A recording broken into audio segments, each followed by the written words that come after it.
నిర్గమకాండము 13వ అధ్యాయము. మరియు యెహోవా మోషేతో ఇలాగు సెలవిచ్చెను, ఇశ్రాయేలీలో మనుషుల యొక్కయు పశువుల యొక్కయు ప్రథమ సంతతి అనగా ప్రతి తొలిచూలు పిల్లను నాకు ప్రతిష్ఠించుము, అది నాదని చెప్పెను. మోషే ప్రజలతో నిట్లనెను, మీరు దాసగృహమైన ఐగుప్తు నుండి బయలుదేరి వచ్చిన దినమును జ్ఞాపకము చేసుకొనుడి. యెహోవా తన బాహుబలము చేత దానిలో నుండి మిమ్మును బయటికి రప్పించెను. పులిసినదేదియూ తినవద్దు. ఆబీబను నెలలో ఆ దినమందే మీరు బయలుదేరి వచ్చితిరి గదా. యెహోవా నీకిచ్చెదనని నీ పితరులతో ప్రమాణము చేసినట్లు కనానీయులకు, హిత్తీయులకు, అమోరీయులకు, హివ్వీయులకు, యెబూసీయులకు నివాస స్థానమైయుండు పాలుతేనులు ప్రవహించు దేశమునకు నిన్ను రప్పించిన తరువాత నీవు ఈ ఆచారమును ఈ నెలలోనే జరుపుకొనవలెను. 7 దినములు నీవు పులియని రొట్టెలను తినవలెను. 7వ దినమున యెహోవా పండుగ ఆచరింపవలెను. పులియని వాటిని 7 దినములు తినవలెను. పులిసినదేదియు నీ యొద్ద కనబడకూడదు. నీ ప్రాంతములన్నిటిలోనూ పొంగినదేదియు నీ యొద్ద కనబడకూడదు. మరియు ఆ దినమున నీవు నేను ఐగుప్తులో నుండి వచ్చినప్పుడు యెహోవా నాకు చేసిన దాని నిమిత్తము పొంగని రొట్టెలను తినుచున్నానని నీ కుమారునికి తెలియచెప్పవలెను. యెహోవా ధర్మశాస్త్రము నీ నోట నుండునట్లు బలమైన చేతితో యెహోవా ఐగుప్తులో నుండి నిన్ను బయటికి రప్పించిననుటకు ఈ ఆచారము నీ చేతి మీద నీకు సూచనగాను నీ కనుల మధ్య జ్ఞాపకార్థముగా ఉండును. కాబట్టి ప్రతి సంవత్సరము ఈ కట్టడను దాని నియామక కాలమున ఆచరింపవలెను. యెహోవా నీతోనూ నీ పితరులతోనూ ప్రమాణము చేసినట్లు ఆయన కనానీయుల దేశంలోనికి నిన్ను చేర్చి దానిని నీకిచ్చిన తరువాత ప్రతి తొలిచూలు పిల్లను నీకు కలుగు పశువుల సంతతిలో ప్రతి తొలి పిల్లను యెహోవాకు ప్రతిష్ఠింపవలెను. వానిలో మగ సంతానము యెహోవా దగును. ప్రతి గాడిద తొలిపిల్లను వెల ఇచ్చి విడిపించి దానికి మారుగా గొర్రెపిల్లను ప్రతిష్ఠింపవలెను. అట్లు దానిని విడిపించని ఎడల దాని మెడను విరుగదీయవలెను. నీ కుమారులలో తొలిచూలి అయిన ప్రతి మగవానిని వెల ఇచ్చి విడిపింపవలెను. ఇక మీదట నీ కుమారుడు ఇది ఏమిటి అని నిన్ను అడుగునప్పుడు నీవు వాని చూచి బాహుబలము చేత యెహోవా దాసగృహమైన ఐగుప్తులో నుండి మనలను బయటికి రప్పించెను. ఫరో మనలను పోనీయకుండా తన మనస్సును కఠినపరుచుకొనగా యెహోవా మనుషుల తొలి సంతానమేమి జంతువుల తొలి సంతానమేమి ఐగుప్తు దేశంలో తొలి సంతానమంతయు సంహరించెను. ఆ హేతువు చేతను నేను మగదైన ప్రతి తొలిచూలు పిల్లను యెహోవాకు బలిగా అర్పించుదును. అయితే నా కుమారులలో ప్రతి తొలి సంతానము వెలయిచ్చి విడిపించుదునని చెప్పవలెను. బాహుబలము చేత యెహోవా మనలను ఐగుప్తులో నుండి బయటకు రప్పించెను గనుక ఆ సంగతి నీ చేతి మీద సూచనగాను నీ కనుల మధ్య లలాట పత్రికగాను ఉండవలెను అని చెప్పెను. మరియు ఫరో ప్రజలను పోనీయగా దేవుడు ఈ ప్రజలు యుద్ధము చూచినప్పుడు వారు పశ్చాత్తాపపడి ఐగుప్తుకు తిరుగుదురేమో అనుకుని ఫిలిస్తీయుల దేశము సమీపమైనను ఆ మార్గమున వారిని నడిపింపలేదు. అయితే దేవుడు ప్రజలను చుట్టూ దారియగు ఎర్ర సముద్రపు అరణ్య మార్గమున నడిపించెను. ఇశ్రాయేలీలు యుద్ధ సన్నద్ధులై ఐగుప్తుల నుండి వచ్చిరి. మరియు మోషే యోసేపు ఎముకలను తీసుకొని వచ్చెను. అతడు దేవుడు నిశ్చయంగా దర్శనమిచ్చును.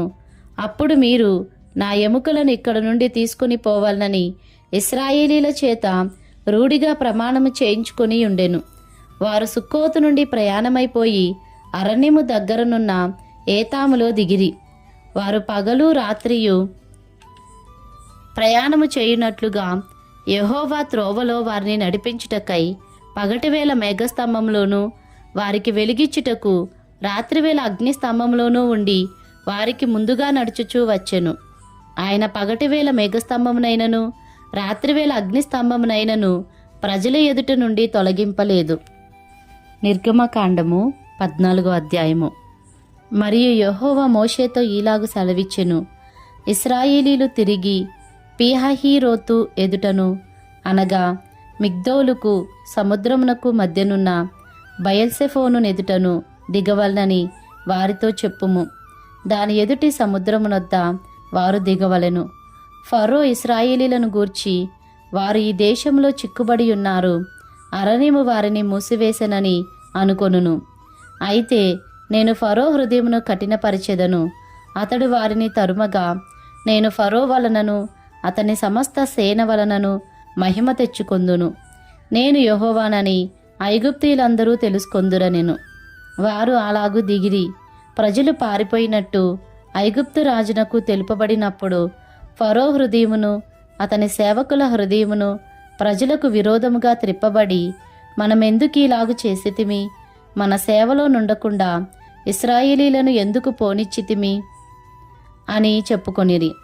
అంతటా అతడు తన రథమును సిద్ధపరచుకొని తన జనమును తనతో కూడా తీసుకుని పోయెను. మరియు అతడు శ్రేష్టమైన 600 రథములను, ఐగుప్తు రథములనన్నిటినీ, వాటిలో ప్రతి దాని మీద అధిపతులను తోడుకొని పోయెను. యెహోవా ఐగుప్తు రాజైన ఫరో హృదయమును కఠినపరపగా అతడు ఇశ్రాయేలీలను తరిమెను.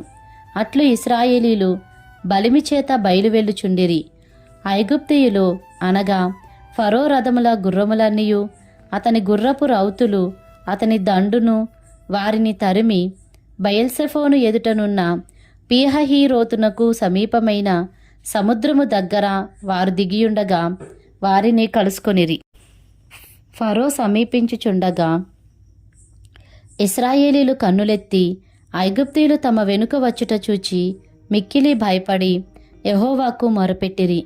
అంతట వారు మోషేతో, ఐగుప్తులో సమాధులు లేవని ఈ అరణ్యంలో చచ్చుటకు మమ్మును రప్పించితివా? మమ్మును ఐగుప్తుల నుండి బయటికి రప్పించి మమ్మును ఇట్లు చేయనేలా? మా జోలికి రావద్దు, ఐగుప్తీయులకు దాసుల మగుదుమని ఐగుప్తులో మేము నీతో చెప్పిన మాట ఇదే గదా. మేము ఈ అరణ్యమందు చచ్చుట కంటే ఐగుప్తీయులకు దాసుల మగుటయే మేలని చెప్పిరి. అందుకు మోషే, భయపడకుడి, యెహోవా మీకు నేడు కలుగజేయు రక్షణను మీరు ఊరక నిలుచుండి చూడుడి. మీరు నేడు చూచిన ఐగుప్తీయులను ఇక మీదట మరి ఎన్నడూనూ చూడరు. యెహోవా మీ పక్షమున యుద్ధము చేయును, మీరు ఊరకయే ఉండవలనని ప్రజలతో చెప్పెను.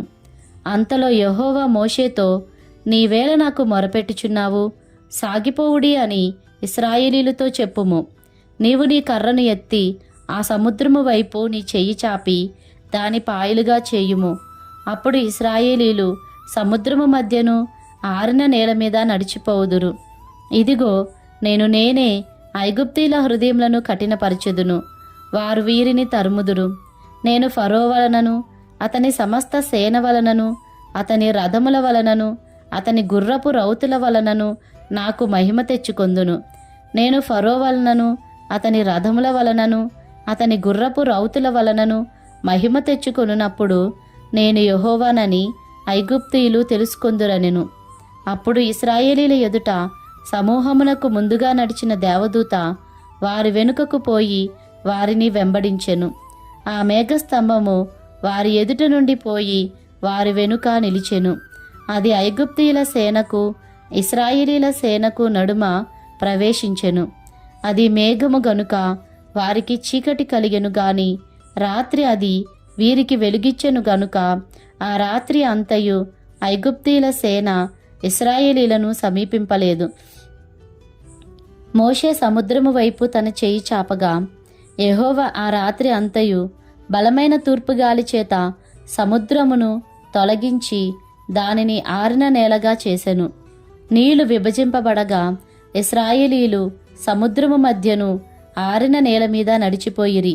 ఆ నీళ్లు వారి కుడి ఎడమ ప్రక్కలను వారికి గోడవలే నుండెను. ఐగుప్తీయులను ఫరో గుర్రములను రథములను రౌతులను వారిని తరిమి సముద్ర మధ్యమున చేరిరి. అయితే వేకువజామున యెహోవా ఆ అగ్ని మేఘమయమైన స్తంభము నుండి ఐగుప్తీయుల దండువైపు చూచి ఐగుప్తీయుల దండును కలవరపరిచి వారి రథచక్రములు ఊడిపడినట్లు చేయగా వారు బహు కష్టపడి తోలుచుండిరి. అప్పుడు ఐగుప్తీయులు ఇశ్రాయేలీల ఎదుట నుండి పారిపోదము రండి, యెహోవా వారి పక్షమున మనతో యుద్ధము చేయుచున్నాడని చెప్పుకొనిరి. అంతలో యెహోవా మోషేతో, ఐగుప్తీయుల మీదికిని వారి రథముల మీదికిని వారి రౌతుల మీదికిని నీళ్లు తిరిగి వచ్చినట్లు సముద్రము మీద నీ చెయ్యి చాపమనెను. మోషే సముద్రము మీద తన చెయ్యి చాపగా ప్రొద్దు పొడిచినప్పుడు సముద్రము అధిక బలముతో తిరిగి పొర్లెను గనుక ఐగుప్తీయులు అది చూచి వెనుకకు పారిపోయిరి. అప్పుడు యెహోవా సముద్రము మధ్యను ఐగుప్తీయులను నాశనము చేసెను. నీళ్లు తిరిగి వచ్చి ఆ రథములను రౌతులను వారి వెనుక సముద్రంలోనికి వచ్చిన ఫరో యొక్క సర్వసేనను కప్పివేశెను. వారిలో ఒక్కడైనను మిగిలియుండలేదు. అయితే ఇశ్రాయేలీలు ఆరిన నేలను సముద్రము మధ్యనున్నప్పుడు ఆ నీళ్లు వారి కుడి ఎడమ ప్రక్కలను గోడవలే నుండెను. ఆ దినమున యెహోవా ఐగుప్తీయుల చేతిలో నుండి ఇశ్రాయేలీలను రక్షించెను. ఇశ్రాయేలీలు చచ్చిన ఐగుప్తీయులను సముద్ర తీరమున చూచిరి. యెహోవా ఐగుప్తీయులకు చేసిన గొప్ప కార్యమును ఇశ్రాయేలీలు చూచిరి గనుక ఆ ప్రజలు యెహోవాకు భయపడి యెహోవా యందును ఆయన సేవకుడైన మోషే యందును నమ్మకముంచిరి. నిర్గమకాండము 15వ అధ్యాయము. అప్పుడు మోషేయు ఇశ్రాయేలీలును యెహోవాను గూర్చి ఈ కీర్తన పాడిరి. యెహోవాను గూర్చి గానము చేసేదను, ఆయన మిగుల అతిశయించి జయించెను. గుర్రమును దాని రౌతును ఆయన సముద్రములో పడద్రోసెను. యెహోవాయే నా బలము, నా గానము, ఆయన నాకు రక్షణయు ఆయను. ఆయన నా దేవుడు, ఆయనను వర్ణించెదను. ఆయన నా పితరుల దేవుడు, ఆయన మహిమ నుతించెదను. యెహోవా యుద్ధశూరుడు, యెహోవా అని ఆయనకు పేరు. ఆయన ఫరో రథములను అతని సేనను సముద్రములో పడద్రోసెను. అతని అధిపతులలో శ్రేష్ఠులు ఎర్ర సముద్రములో మునిగిపోయిరి. అగాధ జలములు వారిని కప్పెను. వారు రాతివలే అడుగంటిపోయిరి. యెహోవా నీ దక్షిణ హస్తము బలమొంది అతిశయించును. యెహోవా నీ దక్షిణ హస్తము శత్రువుని చితకగొట్టును. నీ మీదికి లేచువారిని నీ మహిమాతిశయము వలన అణచివేయుదువు. నీ కోపాగ్నిని రగులజేయుదువు, అది వారిని చెత్తవలే దహించును. నీ నాసికారంధ్రముల ఊపిరి వలన నీళ్లు రాశిగా కూర్చబడెను. ప్రవాహములు కుప్పగా నిలిచెను. అగాధ జలములు సముద్రము మధ్య గడ్డకట్టెను. తరిమెదను, కలుసుకొనియదను, దోపుడు సొమ్ము పంచుకొనియదను. వాటి వలన నా ఆశ తీర్చుకొనియదనదను. నా కత్తి దూసెదను. నా చెయ్యి వారిని నాశనము చేయునని శత్రువు అనుకొనెను. నీవు నీ గాలిని విసర్జేసితివి, సముద్రము వారిని కప్పెను. వారు మహా అగాధమైన నీళ్లలో సీసము వలె మునిగిరి. యెహోవా, వేల్పులలో నీ వంటివాడెవడు? పరిశుద్ధతను బట్టి నీవు మహనీయుడవు. స్తుతికీర్తనను బట్టి పూజ్యుడవు. అద్భుతములు చేయువాడవు. నీ వంటివాడెవడు? నీ దక్షిణ హస్తమును చాపితివి, భూమి వారిని మృంగివేసెను. నీవు విమోచించిన ఈ ప్రజలను నీ కృపచేత తోడుకొని పోతివి. నీ బలము చేత వారిని నీ పరిశుద్ధాలయమునకు నడిపించితివి. జనములు విని దిగులుపడును. ఫిలిస్తీయ నివాసులకు వేదన కలుగును. ఎదోము నాయకులు కలవరపడుదురు. మోయాబు బలిష్ఠులకు వణకు పుట్టును. కనాను నివాసులందరూ దిగులొంది కరిగిపోవుదురు. భయము, అధిక భయము వారికి కలుగును. యెహోవా, నీ ప్రజలు అద్దరికి చేరు వరకు, నీవు సంపాదించిన ఈ ప్రజలు అద్దరికి చేరు వరకు నీ బాహుబలము చేత పగవారు రాతివలే కదలకుందురు. నీవు నీ ప్రజను తోడుకొని వచ్చెదవు. యెహోవా, నీ స్వాస్థ్యమైన కొండ మీద నా ప్రభువా, నీవు నివసించుటకు నిర్మించుకొనిన చోటను నీ చేతులు స్థాపించిన పరిశుద్ధాలయమందు వారిని నిలవపెట్టెదవు. యెహోవా నిరంతరమును ఏలువాడు. ఫరో గుర్రములు, అతని రథములు, అతని రౌతులను సముద్రములో దిగగా యెహోవా వారి మీదికి సముద్ర జలములను మళ్లించెను. అయితే ఇశ్రాయేలీలు సముద్రము మధ్యను ఆరిన నేల మీద నడిచిరి. మరియు అహరోను సహోదరియు ప్రవక్త్రియు మిర్యాము తంబురను చేతపట్టుకొనెను. స్త్రీలందరూ తంబురులతోనూ నాట్యములతోనూ ఆమె వెంబడి వెళ్ళగా మిరియాము వారితో కలిసి ఇట్లు పల్లవి ఎత్తి పాడెను. యెహోవాను గానము చేయుడి, ఆయన మిగులు అతిశయించి జయించెను. గుర్రమును దాని రౌతును సముద్రములో ఆయన పడద్రోసెను. మోషే ఎర్ర సముద్రం నుండి జనులను సాగజేయగా వారు షూరు అరణ్యంలోనికి వెళ్ళి దానిలో 3 దినములు నడిచిరి. అచ్చట వారికి నీళ్లు దొరకలేదు.